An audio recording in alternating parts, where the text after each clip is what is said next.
আচ্ছা, এই যে একটা মজার প্রশ্ন, এই প্রশ্নটা মাত্র 1 সেকেন্ডে তুমি সলভ করতে পারবে। কয় সেকেন্ড? 1 সেকেন্ড। আসলে তোমরা মনে করতেছো যে এই কি বলে, আসলে দেখো 1 সেকেন্ডে কিভাবে সম্ভব।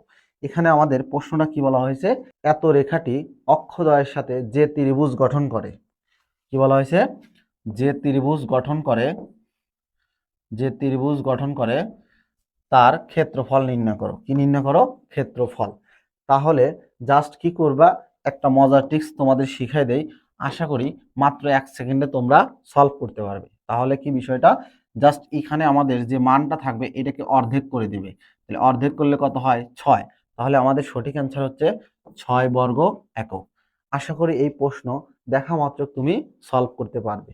আর একটা দেখো, সেম প্রশ্ন, এখানে বলা হয়েছে সরলরেখা ও অক্ষদ্বয় দ্বারা উৎপন্ন ত্রিভুজের ক্ষেত্রফল কত। আচ্ছা, তাহলে দেখো এই যে আমাদের যে ধ্রুবক মানটা আছে এটাকে আমরা কি করব, অর্ধেক করে দেব। তাহলে অর্ধেক করলে এই -30টা মরে যাবে, +30 হয়ে যাবে। তাহলে এটাকে অর্ধেক করলে কত হবে? 15 বর্গ একক। ক্ষেত্রফল সর্বদা বর্গ একক।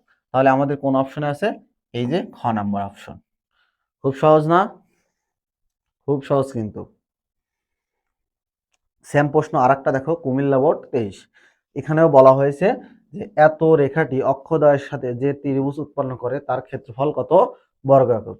এইটা তোমরা কমেন্টের মাধ্যমে জানাবে, ঠিক আছে? অবশ্যই কিন্তু জানাবে। তো আজ এতটুকু পর্যন্তই। সবাই ভালো থাকো, সুস্থ থাকো। আসসালামু আলাইকুম।